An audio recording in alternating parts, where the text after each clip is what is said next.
देवता कबीर भगवान ने आकर के सूती आत्मा को जगाया है, जो काल की भांग पीकर नशे में अपना जीवन नाश कर रही थी।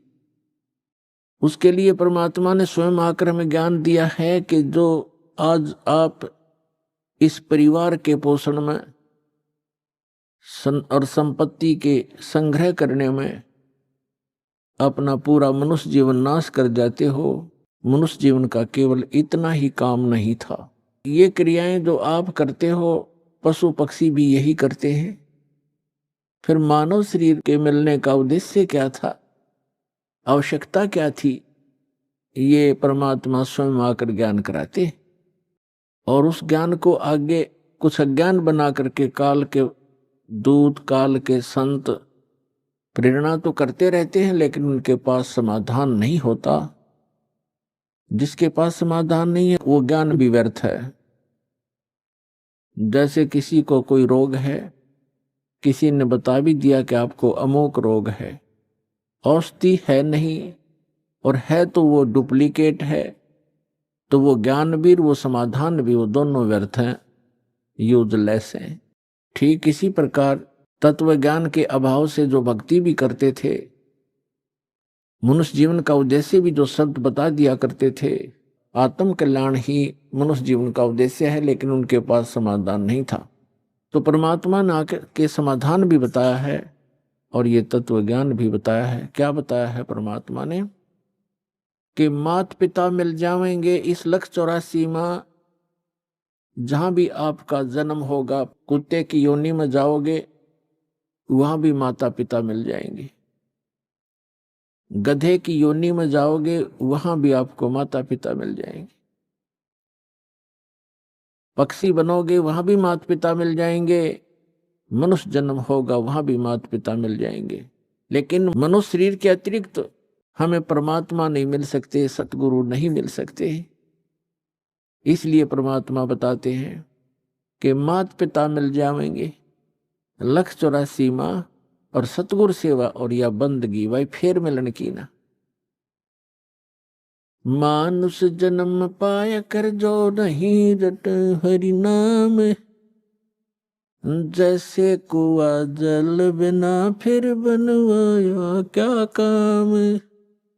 जिस कूप में, जिस कुएं के अंदर जल नहीं है, ऊपर से उसकी कितनी अच्छी चित्रकारी है और कितना चाहे पक्का स्ट्रक्चर है, यूजलेस है वो, उसका कोई लाभ नहीं, उसमें जल नहीं है। तो इसी प्रकार जो मनुष्य जीवन प्राप्त प्राणी कितना ही उच्च पोस्ट प्राप्त है, कितना ही उसका सुंदर शरीर है, यदि उसमें सत्य भक्ति नहीं है तो ऐसा है जैसे जल रहित कूप होता है।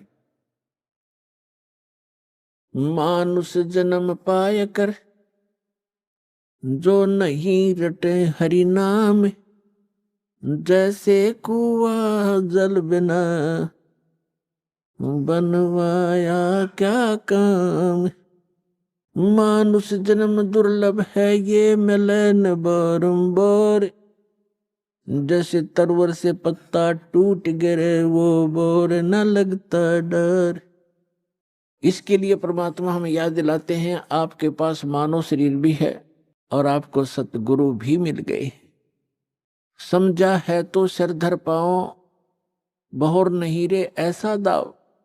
फिर परमात्मा हमें याद दिलाते हैं कि राम नाम रटते रहो जब तक घट में प्राण, कभू तो दीन दयाल के हे भनक पड़ेगी कान।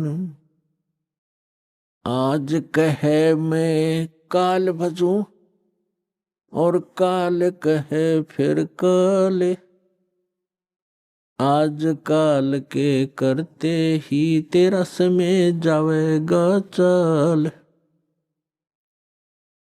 आज कला लीजियो कल किसको होई, यो तन माटी में मिल है जाने सब कोई। काल करे सो आज करे, आज करे सो अब, पल में प्रलय हो जागी भाई फिर करोगे कब। आज कला हाली जियो कल किसको होई, ये तन मट्टी में मिले है जाने सब कोई। लखी करोड़ी चले गए बहु जोड़े खजाना, जातन चंदन लेपते सो धरे मसाना। अस्थि घोड़े पाल की दल बल बहु साजा, 1.25 लाख संगी गए वो रावण से राजा। लखी करोड़ी चले गए बहु जोड़े खजाना, जातन चंदन लेपते सो धरे मसाना। अस्थि घोड़े पाल की दुलबुल बहु साजा, 1.25 लाख संगी गए वो रावण से राजा।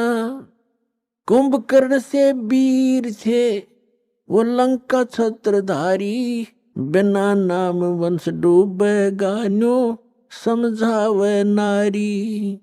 विभीषण पद भेद दिया वो निर्गुण निर्वाणा, रावण दुई बिसार रे तज गर्भ गुमान। बड़चक विकाल चक्कर पड़े जिन नाम बिसारा, कंस के सी चाणोर से धर बाल पछारा। एरना कुछ समझा नहीं प्रहलाद पढ़ावे, उदर विनाशा आन के तब कौन छुटावे। जरासंध से मारिया और सैसरा बाहू, ग्रह से गज छुटाई या निज नाम है साहू। दुशासन पर ले गए वो 71 भाई, दुर्योधन की देह को तन गीद ना खाई। सूक्ष्म रूप धरकर किन्नी कबीर सहाय, श्री कृष्ण को तो महिमा केवल दीनी है सतवाय। मोक्ष मुक्ति सतनाम से भजली जो सोई, अगम दीप सतलोक में तब बासा होई। 88 दीप में उत्पत्ति की खानी, दास गरीब सत भक्ति मिले तब सथिर होत प्राणी। पुण्यात्मा धन्य आपके माता पिता जिनसे जन्म हुआ, क्योंकि अच्छी संतान अच्छे ही माता पिता को प्राप्त होती है। अच्छी संतान वही है जो भगवान से डरने वाले, परमात्मा की तरफ में भटकने वाले और बुराई से डरने वाले होते हैं, वही अच्छी संतान होती है। और वो अच्छे माता पिता से उनका जन्म हुआ करता है। तो ऐसे संस्कार आपको जो प्राप्त हैं, ये बहुत ही कम चांस है इस मानव जीवन में।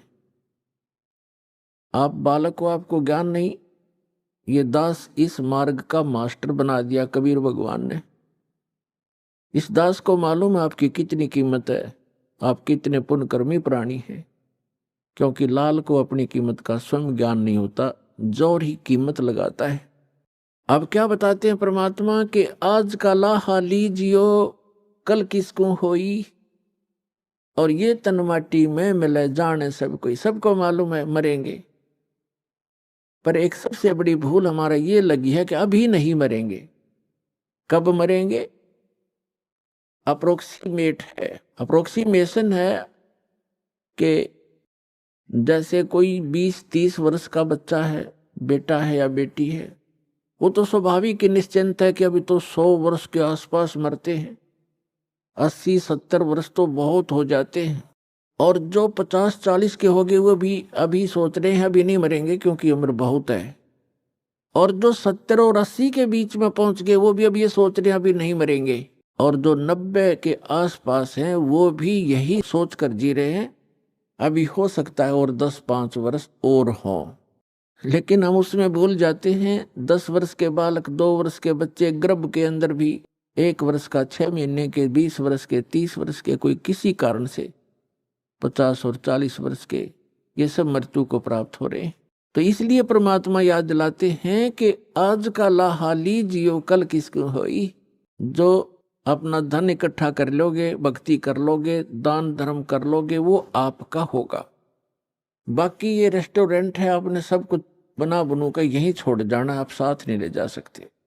तो क्या ले जाना है हमने? जैसे हम विदेश गए हैं, स्वदेश आना है, तो हम विदेश की करेंसी यहाँ ले भी आएंगे तो वो काम नहीं करेगी, उसको हमने चेंज कराना पड़ेगा। उस करेंसी को हमने अपने स्वदेश वाली करेंसी में चेंज कराना पड़ेगा, तब वो हमारे काम आओगी। ना तो कागज है, एक नए पैसे का भी नहीं है। इसलिए हम यहाँ विदेश में रह रहे हैं। ये काल का लोक, ये विदेश है। पृथ्वी उसका एक शहर समझो, 21 ब्रह्मांड है उसका पूरा राज्य साम्राज्य है। हम सतलोक से यहाँ आ गए हैं, वापस जाने की अब तैयारी कर रहे हैं, तो हम यहाँ की कोई वस्तु नहीं ले जा सकते। इसके लिए हमने करेंसी चेंज करानी पड़ेगी। वो करेंसी कैसे चेंज होएगी? जैसे आप दान करोगे, वो दान फिर पैसा जो है वो दान में बदल जाएगा, और दान से फिर धर्म बनेगा, और धर्म बनकर आपकी किस्मत में लिखा जाएगा। उतना ही अकाउंट आपको उस अपने स्वदेश में मिलेगा।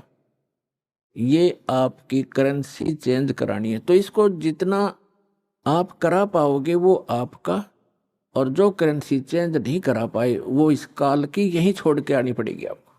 इसके लिए क्या बताते हैं कि अस्थि घोड़े पाल की दलबल बहु साजा, लखी करोड़ी चले गए बहु जोड़ खजाना, और जातन चंदन लेपते सो धरे मसाना। राजा लोग, सेठ लोग, साहूकार होते थे। जितना व्यक्ति धनी हो जाएगा उतना ही वो कृत घनी बन जाता है। ये माया का गुण है।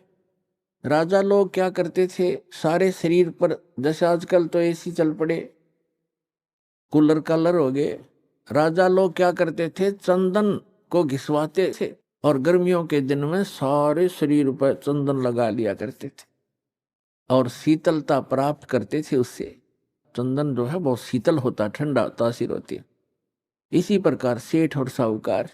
तो परमात्मा कहते हैं, जातन चंदन लेपते, जिसके शरीर पर चंदन लेपन होता था और भक्ति करी नहीं, बकवाद करके जीवन नाश कर गए, पिछले जन्म के पुण्य कर्मों को पूर्व जन्म की बैटरी से राजा बन गए। जब तक पूर्व जन्म के पुण्य चलते हैं ये राजा राज्य भोगता है, धनी अपना धन का सुख लेता है। और यदि भविष्य की भक्ति ठीक ना बनी, शास्त्र अनुकूल साधना नहीं हुई, चार्जर नहीं लगा, तो पूर्व जन्म की बैटरी जिस दिन डिस्चार्ज होएगी, यानी पूर्व जन्म के पुण्य आपके जिस दिन समाप्त हो जाएंगे, उस दिन तुरंत ही अचानक कैर टूटने शुरू हो जाएंगे। जैसे राजा लोगों का इतिहास देख लो आप, पिछला पुराना इतिहास हम पढ़ा करते थे। कोई राजा 5 वर्ष राज्य किया, किसी ने 10 वर्ष किया, किसी ने 12 वर्ष किया। और जो कर्म बिगड़ते इंसान के, कोई ना कोई काल प्रेरणा से दूसरा राजा आके उस पर आक्रमण कर देता है, उसकी नींद हराम हो जाती है, मारा जाता है, लुट जाता है, बच जाता, जंगलों में धक्के खाता है, तो वह बैटरी उसकी समाप्त होगी। और मृत्यु के उपरांत राजा गधे की योनि में जाता है। तो यहां परमात्मा कहते हैं, जैसे अगम निगम को खोज ले, बुद्धि विवेक विचार, उदय अस्त का राज मिले, तो बिन नाम बेगार। कितना सटीक उदाहरण दिया है परमात्मा ने कि जरा सा बुद्धि से काम ले मानो, अगम निगम को खोज ले, अपने भविष्य को विचार कर, और बुद्धि विवेक विचार, उदय अस्त का राज मिले, तो बिन नाम बेगार। यदि पृथ्वी पति बन जावे, उदय यानी जहां से सूर्य उदय होता है और अस्त होता है, अर्थात पूरी पृथ्वी पर जिसका शासन हो, उसको उदय अस्त का राजा कहते हैं। उदय अस्त का राज्य मिले तो बिन नाम बेगार। अब बेगार तो अब शायद किसी बच्चों को ना याद हो, डिफाइन करना पड़ेगा उसको। पहले सन 66-67 में 68 के अंदर हरियाणा में प्रांत अलग हो गया था, इसमें इतना विकास नहीं था, सड़कें बन गई। फिर ये 3 व्हीलर चला करते थे पेट्रोल के, ये बड़े बड़े 3 पहियों वाले 3 व्हीलर के बड़े वाले, और वो गांव से शहर में जाया करते थे। हमारे गांव से 2 3 व्हीलर चला करते थे। एक दिन नहीं आया तो दूसरे ने पूछा कि कल क्या बात होगी, कुशल तो है, आए नहीं। तो उसने कहा कि कल मैं बिगार में फंस गया था। बिगार क्या होती थी? पहले पुलिस वालों के पास ये अपने सरकारी व्हीकल नहीं होते थे, जीप वगैरह।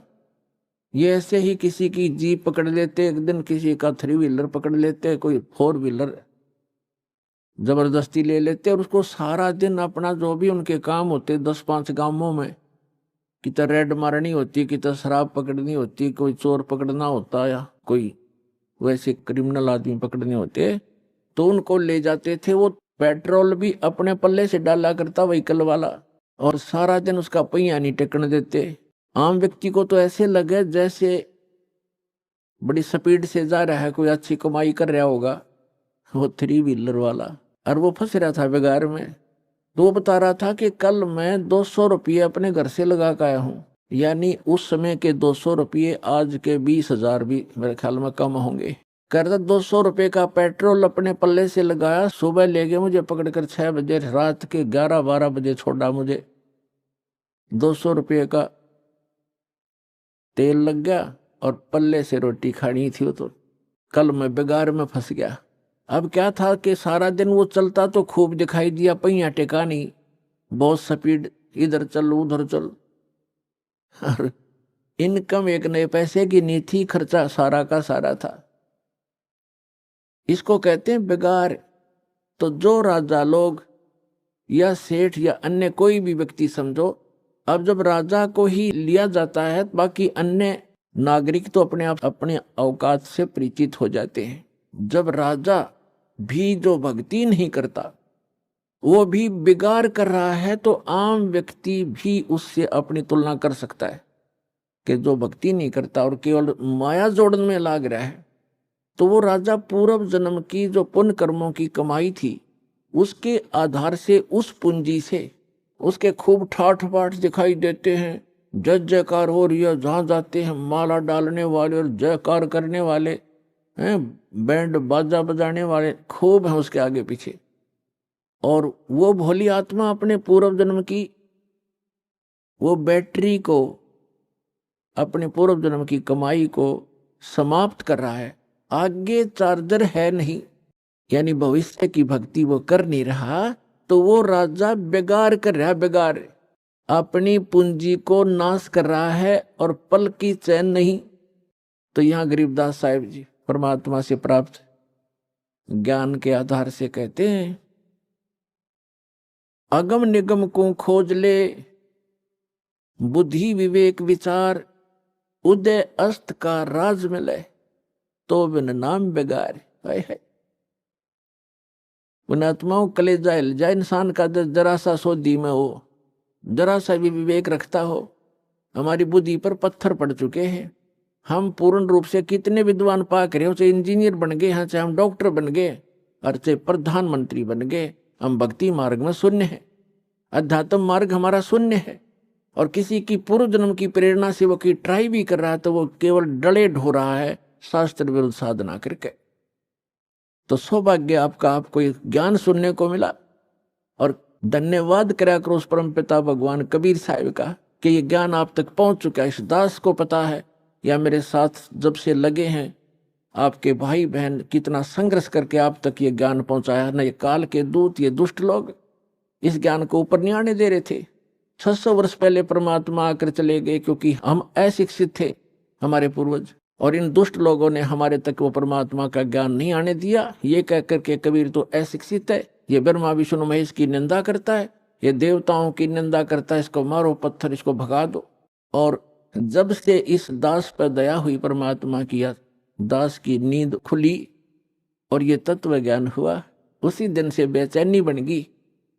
जिसको समझाऊं उल्टा पड़े, कबीर साहब कहते हैं, साच कहूं जग मारन आवे और झूठ कही ना जाइयो, और सच न पूरा पावते झूठों जगपति आइयो। तो पुण्यात्मा, सन 1994 में परम पूज्य मेरे गुरुदेव जी ने नाम देने का आदेश दिया था। उस दिन से आज तक ये दास जानता है कि कितने संघर्ष करके आप तक परमात्मा का यो ज्ञान पहुंचा पाया हूं। इन दुष्ट लोगों ने इतने बाधाएं की, जेल तक भेज दिया, झूठे केस बनाकर, झूठी अफवाहें फैलाकर। रामपाल गुंडा है, भुंडा है, इन्होंने बताया 1 नंबर का आदमी है और सारे विश्व के कल्याण के लिए प्रयत्नशील है।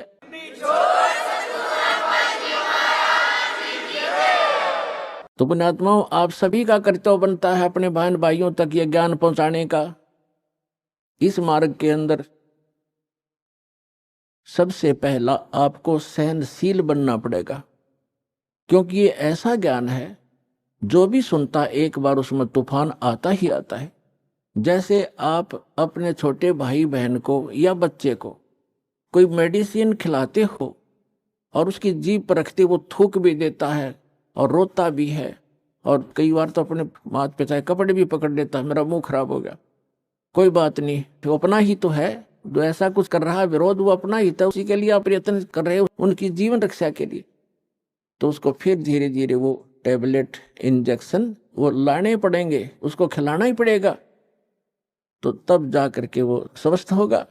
तो इसलिए प्रत्येक का कर्तव्य बनता है परमात्मा के इस मार्ग में सहयोग देने का। हम भक्त हैं, भक्त का लड़ाई करना फर्क नहीं होता।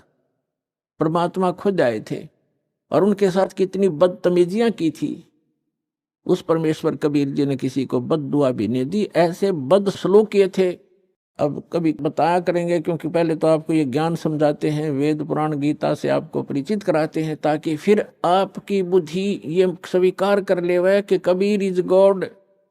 जिस दिन आपको यह समझ में आ जाएगा कबीर इज गॉड, वो धानक रूप रहा करतार, काशी वाला धानक, ये समर्थ शक्ति है तो है ही, लेकिन हमारी समझ में जिस दिन आ जाएगा, फिर उसके बाद परमात्मा की केवल वो महिमा सुनाया करेंगे।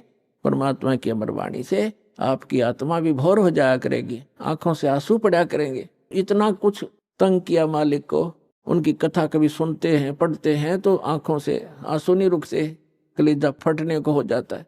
और सबसे बड़ी बात ये देखिए, परमात्मा ने किसी को बद्दुआ तक नहीं दी, नहीं तो वो समर्थ हैं 1 सेकंड में पृथ्वी को नाश कर दें, दूसरी सेकंड में एज इट इज धर दें। ये इतने सक्षम है कबीर भगवान।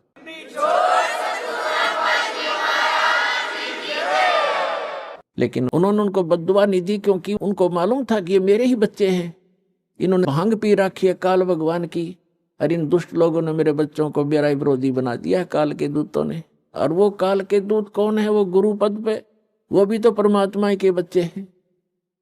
तो पुण्यात्मा, जब आपकी बुद्धि, आपका विचार सतर इतना ऊपर उठ जाएगा, तब हम आगे बढ़ पाएंगे। ना तो रोज की किसी गेल मरले लड़के ये तो तैयार बैठे हैं।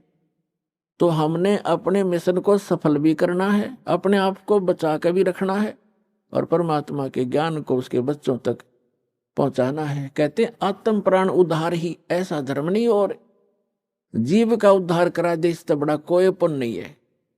देखो, पुण्य तो वो भी है जैसे पक्षियों को दाने डाल दिए, कोई गौशाला धर्मशाला बनवा दी, कोई कुआं खुदवा दिया है, कोई बाग बगीचे लगा दिए, कोई भंडारे कर दिए, वो तो अच्छी बात है, कर दिए। और जैसे आज तो आपने पक्षियों को दाने डाल दिए, और वो पक्षी अगले जन्म में बन गया सूअर, फिर क्या डालेंगे? आज तो हमने उस पशु के लिए गौशाला बनवा दी, गऊ है, और अगले जन्म में वो सूअर बन गई, सूअरी बन गई, फिर क्या क्या सेवा करेंगे इसकी? तो उसका एक तरीका बताया कि जो मानव शरीरधारी प्राणी है, इस परमात्मा की शरण माने से, कबीर भगवान की शरण माने से या सद्भक्ति करने से उस आत्मा का फिर उद्धार हो जाएगा। वो ना गधा बने, ना पशु बने, ना सूअर बने, और फिर सतलोक चली जाएगी। अब कितना झंझट मिट गया। अब कहते हैं सतगुरु के उपदेश का लाया एक विचार, जय सतगुरु मिलते नहीं जाते नरक द्वारे। नरक द्वार में दूत सब करते खेचा तान, उनसे कभू ना छूटता, फिर फिरता चारों खान। चार खानी में भ्रमता, कभू न लगता पार, सो फेरा सब मिट गया, हमारे सतगुरु के उपकार। क्या बताना चाहते हैं कि एक मानव शरीरधारी प्राणी को और परमात्मा की शरण में ला देने से, ये सतभक्ति प्राप्त करवा देने से उस लाने वाले को इतना पुण्य होगा जैसे करोड़ गौओं को कसाई से कटने से बचा कर और चरागाह में छोड़ देने का होता है। इतना पुण्य उस मार्गदर्शक को होगा जो सतलोक आश्रम बरवाला का राह बता देगा, यहाँ का ज्ञान सुना देगा, उस जीव को यहाँ नाम दिला देगा।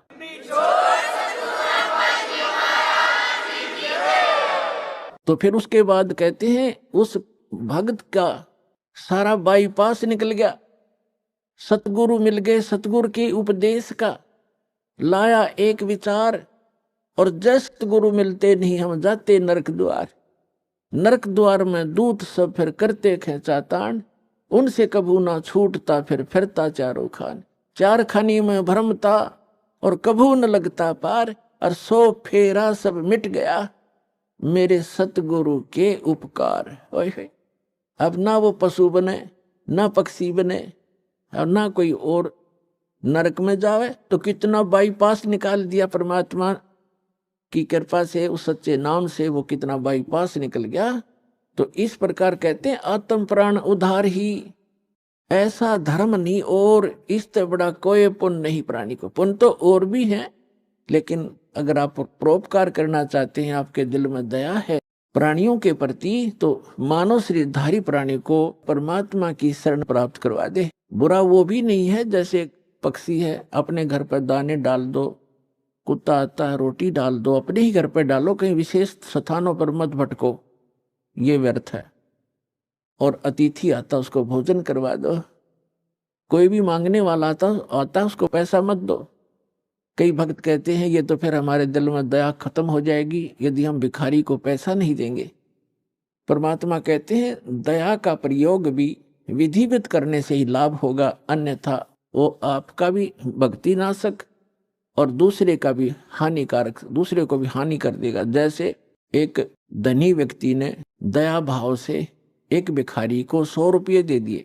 अब वो भिखारी पहले प्रतिदिन 1 पौवा पिया करता और घर में शराब तो झगड़ा ही करवाती है और कौन सा रामायण बाँचेगा वो। तो उस दिन उसने आधा बोतल शराब पी गया, घर जाके लड़ाई कर दी, घरवाली और बच्चे खूब पीट दिए। वह उसकी पत्नी लेकर बच्चों को कुएं में गिर गई, सारे मर गए। अब उसके दान करने वाले दयालु ने उस भिखारी का कुणबा गानी करवा दी। तो ये दया भी खराब है, ऐसी दया नहीं करनी चाहिए। भिखारी को रोटी खिला दे, अगर भिखारी रोटी खा ले भाई, कपड़ा नहीं है तो कपड़ा सिलवा दे उसको, बिना सिलाया नहीं दो जाते बेचेगा और गुटी लाओगा। एक भगत कह रहा था कि एक दिन मैं पार्क में घूमने चला गया और वहां 2 बाबा जी बैठे हैं नकली, तो वो मांग मूंग के लाए, इकट्ठे पैसे करा करते शाम ने। उस दिन उनके पास सारा कुल मिलाकर 20 से 25 रुपए बने। तो वो कहने लगे भाई इसमें तो कुछ भी ना आवे, एक का भी काम ना चले शराब पीने का। तो इन्होंने बोला भाई ठीक है तुम टाल कर दो, मैं अकेला पी लूंगा। वो लेके एक बाज गया 25 रुपया ने। उसने अकेले ने काम चलाया उस दिन, तुम्हारे लिए कल दे दूंगा फिर मैं इकट्ठे करके। तो बता, इन इसे दुष्टों को दान करके तुम अपना पुण्य चाहते हो, अपना कल्याण चाहते हो? तो दान भी कहते हैं गुरु बिन माला फेरते, गुरु बिन देते दान, गुरु बिन दोनों निष्फल हैं, चाहे पूछो वेद पुराण। तो गुरु के अतिरिक्त दिया हुआ आपका दान भी व्यर्थ ही रहेगा। अपनात्मा अगम निगम को खोज ले, बुद्धि विवेक विचार, उदय अस्त का राज मिले तो वे नाम बेगार। परमात्मा ने आपके ऊपर मेहर की है पुण्यात्माओं। मनुष्य शरीर ऐसे समय में अब परमात्मा ने बैन उठा रखा है कि जो भी सतनाम को और इस हारनाम को प्राप्त कर लेगा, आजीवन मर्यादा में रहेगा, गुरु वचन पर चलेगा, वो सभी सतलोक चले जाएंगे, जहां जाने के बाद साधक लौटकर कभी संसार में नहीं आते। तो उसके लिए बताया है कि सतगुरु मिलना चाहिए, पूरा संत हो, सत भक्ति शास्त्र अनुकूल हो, और भक्त भी कति डट के भक्ति करे, बुराई छोड़ दे। बीड़ी शराब मांस तमाकू आन उपासना रिश्वतखोरी चोरी जारी, ये सब बुराई है, इस भक्ति मार्ग में बाधक है। इनको त्याग कर ही हम परमात्मा प्राप्ति कर सकते हैं, मनुष्य जीवन को सफल कर सकते हैं। अब प्रसंग चल रहा है कि कल करे सो आज करो, आज करे सो अब, और पल में प्रलय हो जाएगी, वह फिर करोगे कब।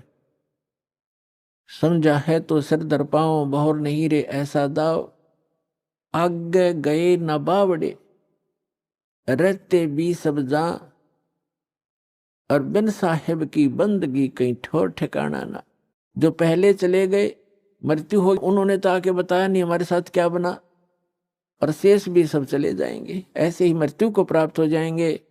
और परमात्मा ने आके बताया है कि वो जो भक्ति नहीं करते वो नरक में जाते हैं। सतगुरु के उपदेश का लाया एक विचार, और जय सतगुरु मिलते नहीं जाते नरक द्वार। नरक द्वार में दूत सब करते खेचा ताण, उनसे कभू ना छूटता फिर फिरता चारों खान। चार खानी माने ये अंडरज जेरज उद्बुद, ये चार प्रकार से जो उत्पत्ति प्राणियों की होती है, ये 84 लाख प्रकार के प्राणियों का जो जीवन होते हैं, इनको चार खानी, चार विभागों में बांटा है, चार डिवीजन बनाई है इनकी।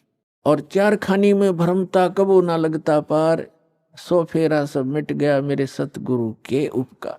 अब फिर कहते हैं ऐसे सतगुरु की क्या महिमा करूं, सात समुद्र की मसी करूं, लेखनी करूं बन राय, धरती का कागज करूं, गुरु गुण लिखो न जाए। अपना आत्मा, आप तो बालक हो, आपको तो बनी बनाई खीर मिल गई, ना दो में माख फूटी और ना कोई आंच लगी।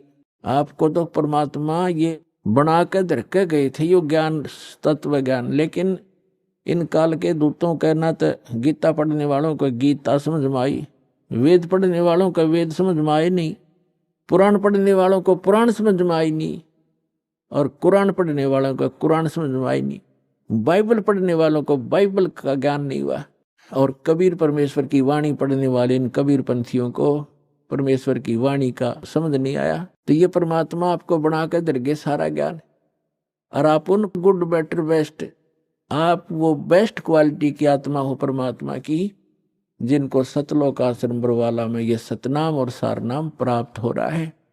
तो आपके लिए सारा प्रयत्न हो रहा है।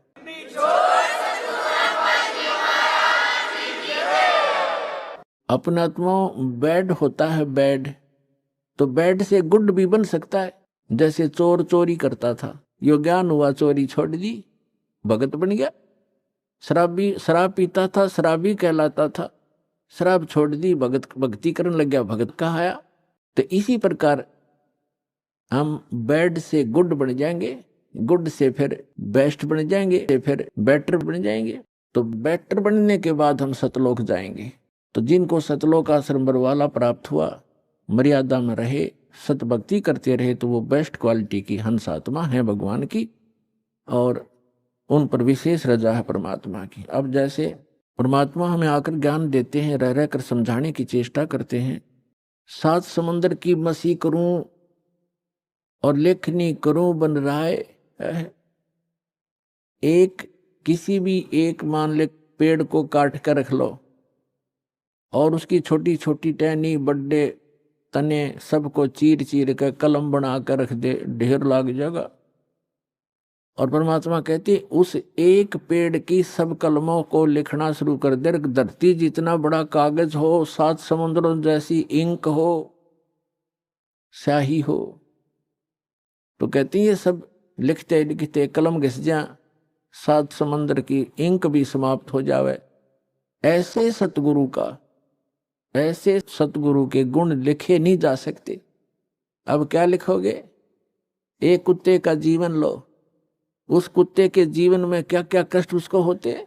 वो सारी रात तो भौंकता है, उसकी एक स्वभाव बना रखे, सारी रात भौंक के उसकी आंत कट्ठी हो जा, भूख लागे जोर की, और सुबह वो क्या करता है, किसी का दरवाजा खुलता है गली में, ऐसे देख देख कर सीधा भागता है किधर, रसोई से महक आ रही होती है उसको कोई बासी टुकड़े की, या वैसे ताजा बना रहे हो, तो दाव लगाकर रसोई में घुसने की चेष्टा करता है। अब रसोई में कौन घुसने दे उसके, या तो लठ मारेंगे या फेंक कर मारेंगे, कोई ना ठहरता। अब एक घर में गया, उसका लठ लग गया, फिर ट्या ट्या करता हुआ दूसरे में गया, दूसरे में गया, दूसरे में उसका भाग, उसने कोई टूक मिला, फिर जूत मिला, और उसमें भी लठ लग गया, तो फिर भूख तो उसको लगी है, तो फिर कहाँ जाता है, बाहर जंगल में जहाँ लोग फ्रेश होकर आते हैं, वहां जा करके फिर वो गोबर खाता है। और पहले वो मनुष्य जीवन में अफलातून बना फिरा था, कहे से भी ना समझ में आवा कि ये दुख हो जाएगा आपके जीवन को। तो पुण्यात्मा सौभाग्य आपका, आपका बात समझ में आ गई कि जो संतों ने वचन बोले वो सारे सच्चे हैं और आपका कल्याण हो गया। तो इस प्रकार उन दुखों को याद करके और लिखा जाए। तब कहते हैं परमात्मा, सतगुरु के सजदा करूं ये कर्म छुटाए कोट, और जो ऐसे सतगुरु की निंदा करे फिर जम तोड़ेंगे ओठ। परमात्मा अपनी महिमा बताते हैं और अपने दास को जो वो भेजते हैं उसके बारे में बताना चाहते हैं कि सतगुरु के सजदा करूं, कुर्बान हो जाऊं उस संत के ऊपर जिसने कर्म छुटाए कोट, बीड़ी शराब मांस तमाकू भूकी सुल्फा गांजा भांग और ये चोरी जारी बुराई बकवास छुटवा दी, जो हम सने पड़े थे इन गंदों में, निर्मल किया और फिर सतनाम दिया। कहते हैं सतगुरु के सजदा करो ये कर्म छुटाए कोट, अरे ऐसे संत की जो निंदा करे कहते फिर जम तोड़ेंगे होठ। यम के दूत ऐसे मारेंगे लठ, होठों पर लगे चाहे सिर में लगे, वह आगा पीछा नहीं देखेंगे ऐसे व्यक्तियों के। तो यहाँ परमात्मा कहते हैं गुरु मानुष कर जानते, ऐसे संत को कहते हैं मानुष मत गिनना। वैसे तो पुण्यात्माओं भगवान तो भगवान ही होता है, और वो भगवान वो परमात्मा स्वयं भी आते हैं एज ए गुरु, एक लीला करने के लिए।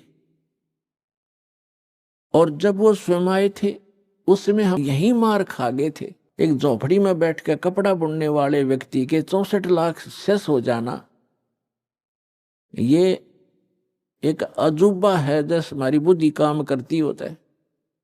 लेकिन उस समय परमात्मा जिसको भी नाम देते थे, आशीर्वाद देते थे, उनके दुख दूर हो जाते थे, भूत भाग जाते थे। कहते हैं सतगुरु दो चाव सो कर ही, 14 कोट दूत जम डर ही, ऊत भूत जम त्रास निवारे, और चित्रगुप्त के कागज पाड़े। ये समर्थ कबीर भगवान है।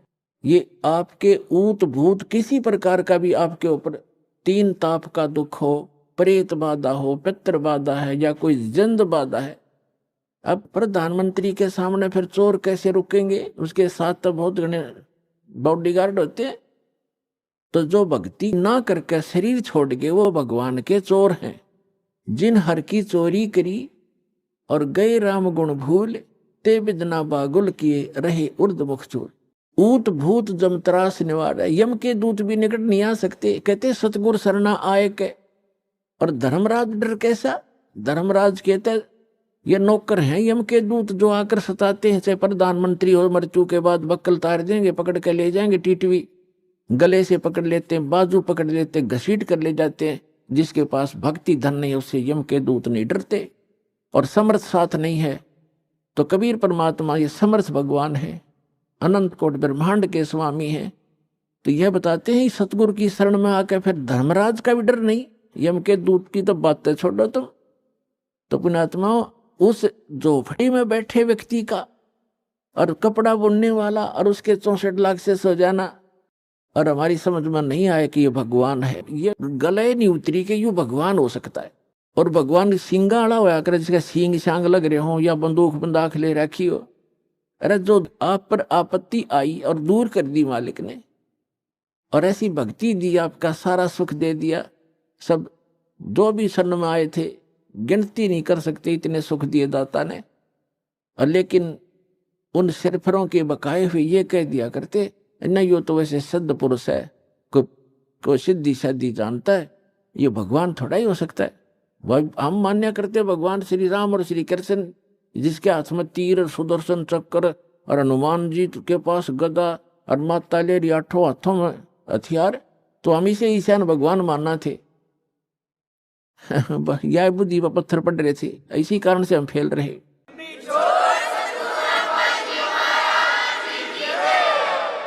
तो हम उसी समय इसलिए मार खा गए कि हमने भगवान को भगवान नहीं माना। परमात्मा बताते हैं कि गुरु गोविंद कर जानियो, रहियो शब्द समाए, मिले जब दंडवत बंदगी, नहीं पल पल ध्यान लगावे। गुरु जी को गोविंद कर मानना, भगवान मानकर उसके साथ व्यवहार करना, ट्रीट करना। गुरु गोविंद कर जानियो और चलियो आज्ञा माँ, मिले तो दंडवत बंदगी, नहीं तो पल पल ध्यान लगा। जब भी आपको मिले दंडवत प्रणाम करें और गुरु जी को परमात्मा मानना। वो खुद तो भगवान थे ही, लेकिन अब अपने दास को भेजा है परमात्मा ने, इसलिए कि आपका जो भाव है वो बना रहेगा। जैसे गणित के अंदर एक प्रश्न आता था ब्याज का, ऋण का, तो उसमें मूलधन ज्ञात करना होता था। मूलधन तो होता था वो करोड़ों और अरबों रुपए का। उस करोड़ों और अरबों रुपए के मूलधन को प्राप्त करने के लिए मानना पड़ता है, मान लीजिए मूलधन 100 रुपये। वो 100 रुपये मूलधन नहीं है, लेकिन वो सपोज करना पड़ेगा उस प्रॉब्लम को सोल्व करने के लिए। तो ये समझ लेना पुण्यात्माओं, परमात्मा की वाणी है कि गुरु गोविंद कर जानियो और रहियो आज्ञा माय, मिले तो दंडवत बंदगी, नहीं पल पल ध्यान लगा।